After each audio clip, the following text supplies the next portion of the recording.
ने कुछ साल पहले एक एक्सपेरिमेंट शुरू किया था, पेमेंट्स बैंक का। और अब उसी एक्सपेरिमेंट का एक खिलाड़ी एक तरह से ग्रेजुएट हो रहा है। हम बात कर रहे हैं फिनो पेमेंट्स बैंक की। हमारे पास जो खबर है उसके मुताबिक फिनो भारत का पहला पेमेंट्स बैंक बन गया है, जिसे आरबीआई से हरी झंडी मिल गई है। एक स्मॉल फाइनेंस बैंक यानी एसएफबी बनने के लिए। बिल्कुल, सुनने में तो ये एक टेक्निकल अपग्रेड लगता है, लेकिन इसके पीछे की जो कहानी है वो काफी बड़ी है। चलिए इसका मतलब समझते हैं। देखिए, यहाँ जो बात समझने वाली है वो ये है कि पेमेंट्स बैंक अब तक एक हाथ से बंधे हुए थे। अच्छा। हाँ, जब 2017 में फिनो लॉन्च हुआ था तो वो पैसे जमा करना, भेजना ये सब तो कर सकता था, पर दो सबसे बड़ी रुकावटें थी। क्या थी वो?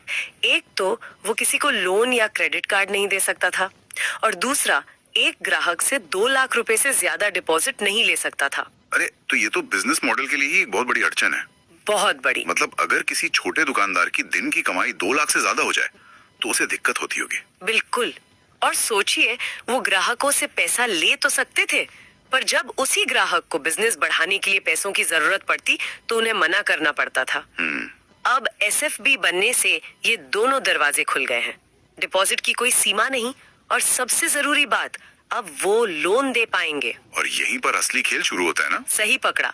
और असली खेल सिर्फ लोन देने का नहीं है, वो है डेटा का। डेटा का? कैसे? फिनो के पास इतने सालों से अपने ग्रामीण ग्राहकों के लेन देन का डेटा है।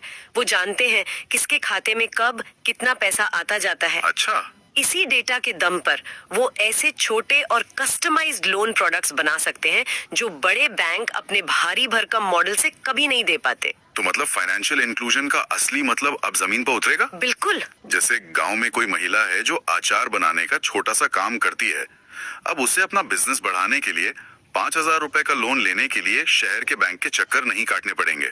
नहीं, बिल्कुल नहीं। वो अपने नजदीकी फिनो मर्चेंट पॉइंट से ही ये सुविधा ले सकती है।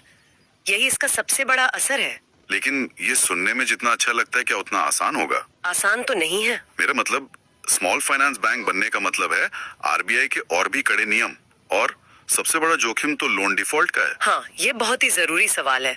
क्या फिनो इस ज्यादा जोखिम वाले मॉडल के लिए तैयार हैं? देखिए, ये एक बहुत बड़ा बदलाव है। अब तक उनका काम लेन देन पे था, जिसमें जोखिम लगभग न के बराबर था। अब उन्हें क्रेडिट रिस्क, मतलब लोन न चुकाए जाने के जोखिम को मैनेज करना सीखना होगा। इसके लिए तो एक मजबूत टीम और टेक्नोलॉजी चाहिए होगी। बिल्कुल, एक मजबूत टीम, टेक्नोलॉजी और रिस्क मैनेजमेंट का ढांचा, ये उनकी सबसे बड़ी परीक्षा होगी।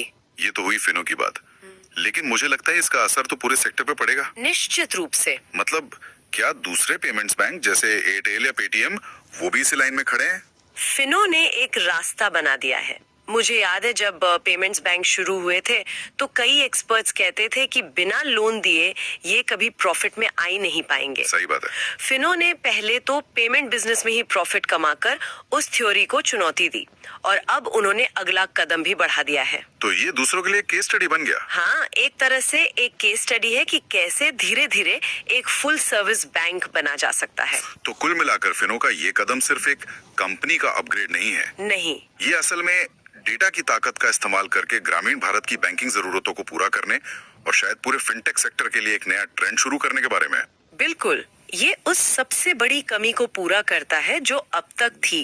एक ऐसा संस्थान जिसकी गांवों में गहरी पैठ है, अब वो सेवा दे पाएगा जिसकी उन लोगों को सबसे ज्यादा जरूरत है। यानी क्रेडिट तक आसान पहुंच। हाँ, क्रेडिट तक आसान पहुंच। ये हमें एक दिलचस्प सवाल पर सोचने के लिए छोड़ जाता है। अगर भविष्य में और भी पेमेंट्स बैंक ये रास्ता अपनाते हैं तो क्या हमारे छोटे शहरों और गाँव में बैंकिंग की परिभाषा ही बदल जाएगी?